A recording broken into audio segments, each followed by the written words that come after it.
1, 2, 3 бастай беріңіз. 2023 жылғы 1 наурыз бен 30 наурыз аралығында өткен ұлттық киноны қолдау мемлекеттік орталығы өткізген іріктеу конкурсының әділетсіз өрескел заң бұзушылықпен өткен болатын. Біз соған наразы болып, бір топ киногерлер тіпті енді бүкіл президент аппаратынан бастап президентке, президент әкімшілігіне, жаңағы генсекке, мемлекет хатшысына, барлығына, мынау мәдениет министріне, барлығына хат жолдаған болатынбыз алдымен, бірақ ешқандай реакция болмағаннан кейін біз митингке шықтық Алматыда. Митинг ұйымдастырдық. Ол митингтен кейін біздерді осы шыққан адамдардың барлығын полиция бөлімі ұстап алып, шақырып, бармағандарын ұстап алып, 70 мың мен 170 мыңның аралығында барлығымызға айыппұл салып тастады. Ал біз болсақ 15 тәулікке қамауын сұрадық, айыппұл төлемейміз, біз одан 15 тәулікке қамаңыздар дедік. Бірақ олар бір жақты шешім шығарып, айыппұл салып тастады барлығымызға. Енді сосын біздің еститін үкіметке осы митингке шыққаннан кейінгі шуымыз, біздің наразылығымыз жеткен болу керек. Осы министрдің вице-министр Нұрғиса Дәуешовтың парақшасына осы күні кеше жарияланды.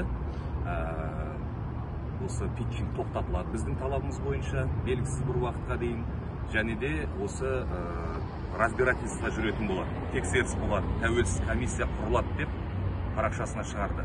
Енді біз өзіміздің алдыңғы талабымызда, митингке шыққан талабымызда айтқандай, тәуелсіз комиссия қалай құрылу керек? Енді жарайды, олар өздері құрады, біліп отырмыз. Бірақ оның құрамында кімдер болу керек, және не тексерілу керек? Мысалы, соның барлығын жазған болатынбыз. Мысалы, 130 жобамен өткен 153 жоба өтпей қалған. Солар салыстырылып тексерілу керек. Өйткені өткен 130 жобаның ішінде заңсыз өткен 4 жоба нақты бар екенін бізде құжаттай дәлеліміз бар. Біз оны алдағы пресс-конференцияда, өткендегі бір пресс-конференцияда Алматыдағы, біз оны көрсеткен болатынбыз бақ өкілдеріне.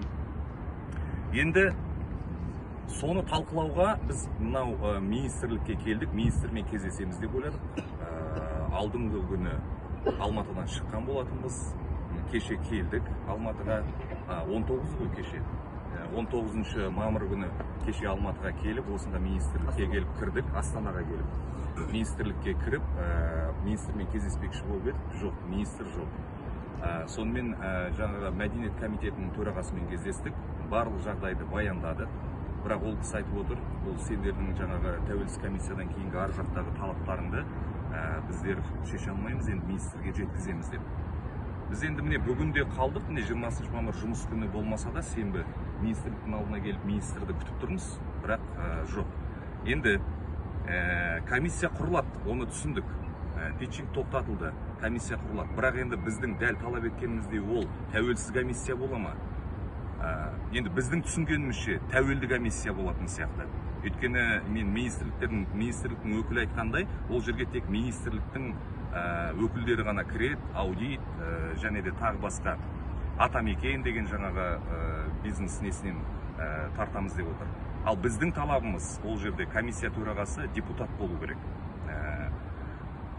Өйткені екі жаққа да бұрмайтын, жаңағы екі жақты да қолдамайтын бір тәуелсіз адам болу керек комиссия төрағасы. Содан кейін біздер бақылаушы болып сол жерге кіруіміз керек. Біздер талабымыз сол болатын. Ал енді міне жаңа айтып өткендей, бұлардың министрлік құратын комиссия, біз енді сенімсіздік білдіреміз. Неге? Өйткені министрлік бұған дейін де комиссия құрып келген болатын. Енді ол комиссия деп аталмады, жұмыс тобы деп аталды. Мына орталықтың ресми сайтында жарияланып тұр ол мәлімет. Ол жерде айтылады, жаңағы жұмыс тобы келді, осының алдында болған әңгіме ол. Шу шыққан кезде Нұрғиса Дәуешов келген болатын. Сон министрліктің өкілдерімен келіп, құжаттардың барлығын тексеріп, бәрі заңды, бәрі жақсы деп сондай есеп берген болатын министрлікке, осы үлкен басшылықтарға.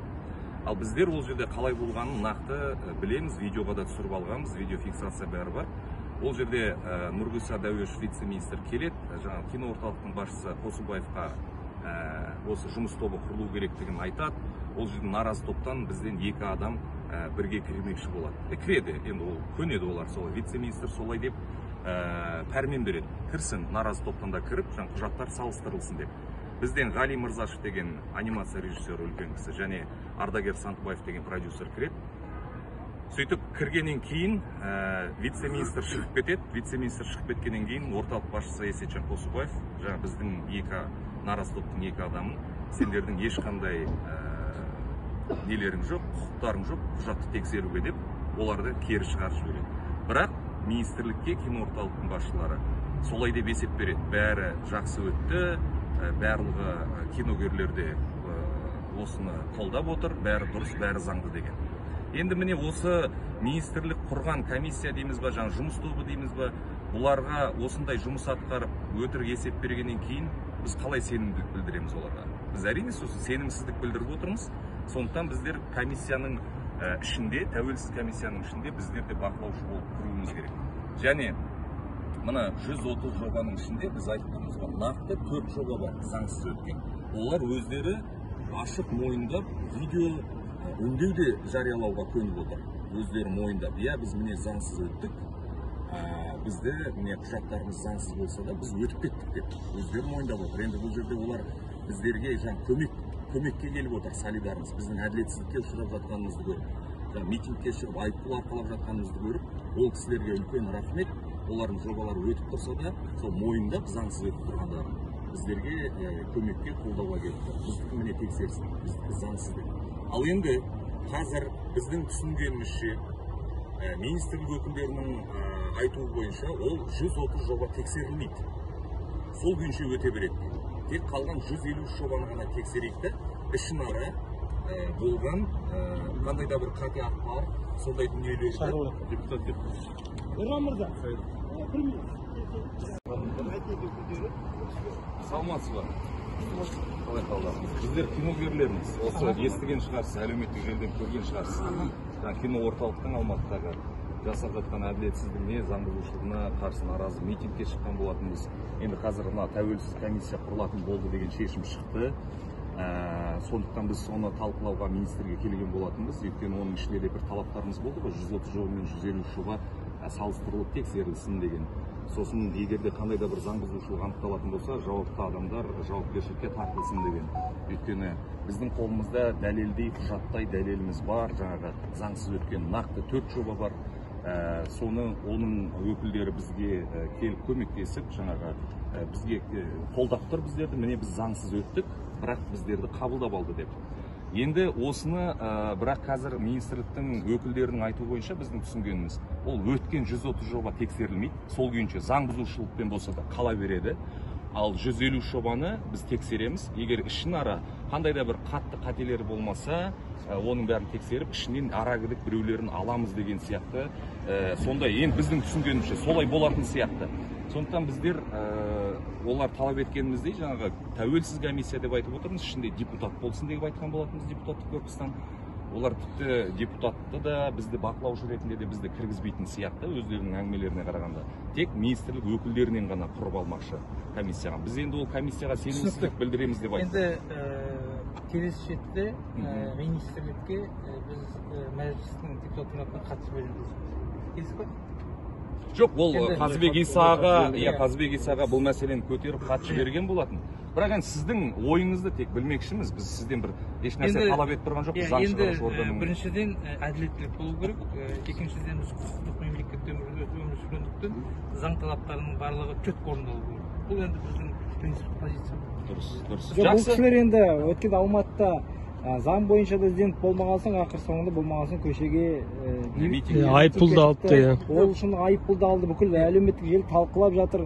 Бұл кісілер тіпті анау ызаланғаннан боксшы да болмаған екенбіз деген Ерлан Төлеутаев көрген шығарсыз. Акцияда жасап жатыр. Енді ары қарай не істеу керек? Бұл кісілер есту үшін. Енді мен айтып отырмын ғой, мәжілістің аясында дүйсенбі келесі жетілерде біз міндетті түрде қатысып береміз. Енді біздің негізгі принципті позиция ол заң принциптерінің барлығы орындалу керек. Қандай да бір іс-шара болмасын, соның ішінде конкурстардың барлығы міндетті түрде заң аясында Енді 130 жобаны тексерілу керек пе, керек емес пе? Жаңа заңсыз енді өткізіліп қажет болса тексерілу керек қой. министрліктің позициясын өзгертпесе, сіздер хатпен тоқталасыздар ма, не істейсіздер ары қарай? жаңағы Жоқ, біздің жұмысымызда ол заң, процедура және норма.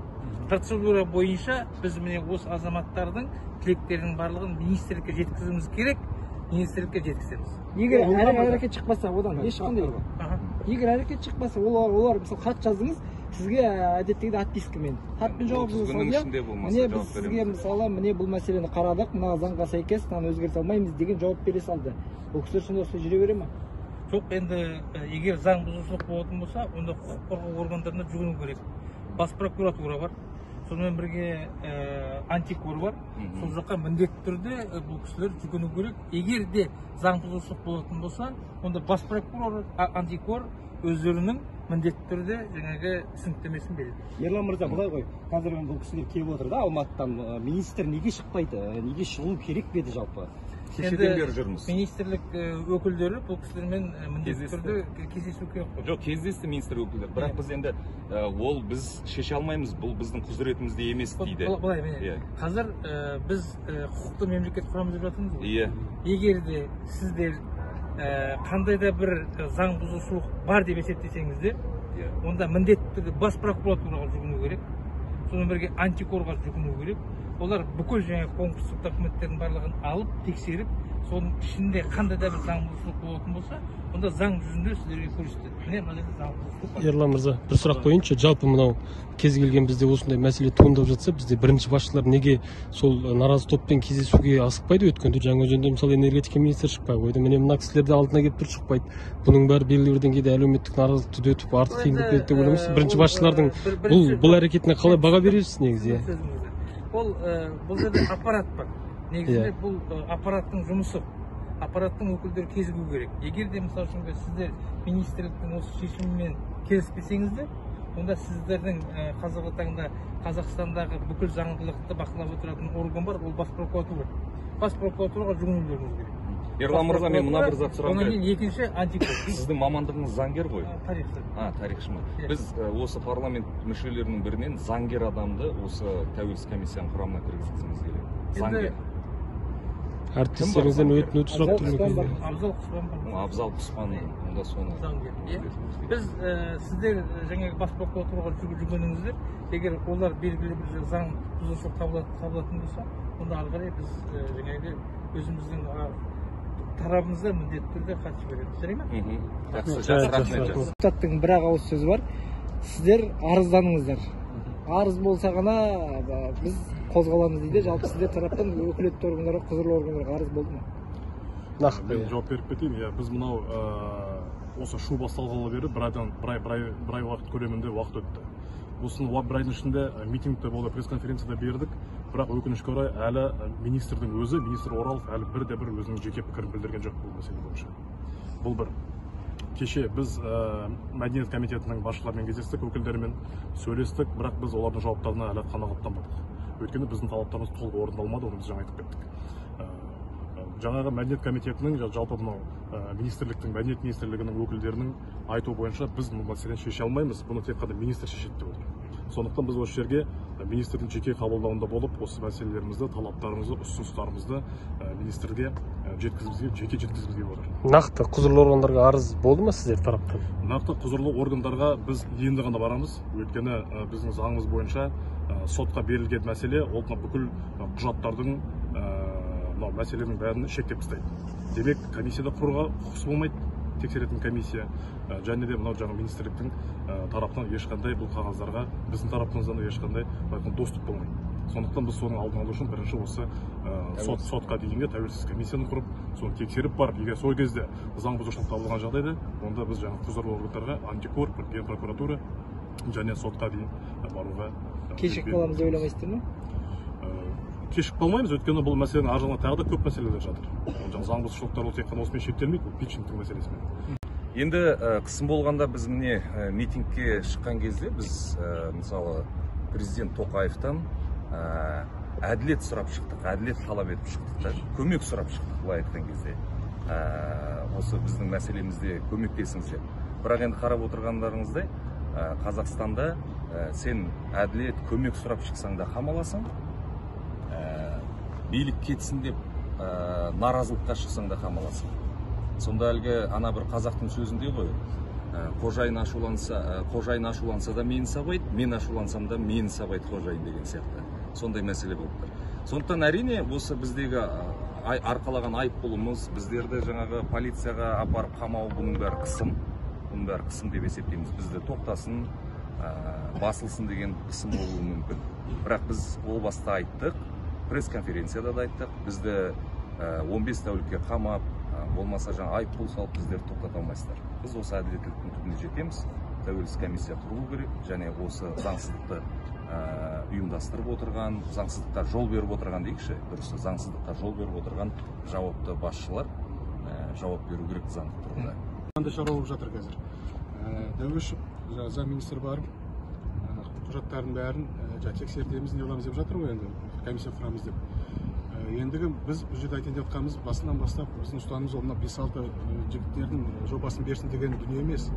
Бұл жерде ортақ дүние, бұл жерде ортақ әділеттік болу керек деп отырмыз. Бұл жерде ол қазір мысалы бұлар мынандай жасауы мүмкін де, мына осы 5-6-ын жіберіңдер, көрсін, ары қарай енді өтем өтпеймін, ол әлі алда ол әңгіменің бәрі. Сол жерде мына киногерлердің арасында да осындай бір түсінбеушілік пайда болып жатыр. Біз өзіміз жобамыз үшін ғана жүргізіп деген сияқты. Жоқ, бұл ондай емес. Бұл жерде біз әділеттік үшін жүргізіп жүрміз, әділеттік үшін шырылдап жүрміз. Сондықтан да ертеңгі егерде осындай ақпарат шығып жатса, осы 5-6 киногердің жобалары ары қарай өтіпті деген нәрсе. Өзіме де істеген секілді деп айтасыз. Ол дұрыс нәрсе емес. Мен қазірден айтамын, ондайға да бару мүмкін. Ол дұрыс емес. Мен бұл жерде өзімнің әріптестеріме, өзімнің бірге осы киноны үзеңгі істеп жатқан азаматтарға айтпақшымын. Бұл жерде біз ортақ әділеттік іздеп келіп отырған азаматпыз. Сондықтан да бізде мына жерде басынан бастап қойған талабымыз бір өзгерген жоқ біздің. Басынан келе жатқан сол талапты әлі үшін арқалап келе жатырмыз. Жартылай шешіліп жатыр, бірақ та түбегейлі біздің қойған талаптарымыз түгелдей шешіліп тұрған жоқ. Өйткені ол жерде көптеген нәрселер бар. Және де біз министрмен неге кездесеміз деп келіп жатырмыз. Біз бұл жерде келіп көмектескіміз келеді. Қазіргі мына болып жатқан дүниелер, қазір түсіріп жатқан қандай қиыншылықтар туып жатыр мысалға, түбегейлі мынау кино саласындағы болып жатқан дүниелерді айтып, ақылдасып, кеңесіп, соған бір шешім шығарғымыз келеді. Ертеңгі күні осындай бір наразылықтар тумасын, түсінбеушіліктер тумасын. Қайтадан ұлттық қазақ киносы дамысын деп отырмыз. Кеше Ерлан Төлеутай айтып кетті, иә, спортсмендеріміз бірінші орын алып жатыр, қуанып жатырмыз. Құтты болсын. Бірақ та тура сол сияқты киногерлерде көптеген халықаралық А класс категориядан мысалға жүлделер алып келе жатырмыз. Бірақ та ол бір жерде айтылмайды, бір жерде бір қолға алынбайды, бір жерде ары қарай бір жалғасын таппайды. Біз де сол қазақтың туын көтеріп, қазақ өнерін, кино өнерін шет мемлекеттерде таныстырып жүрген азаматтармыз.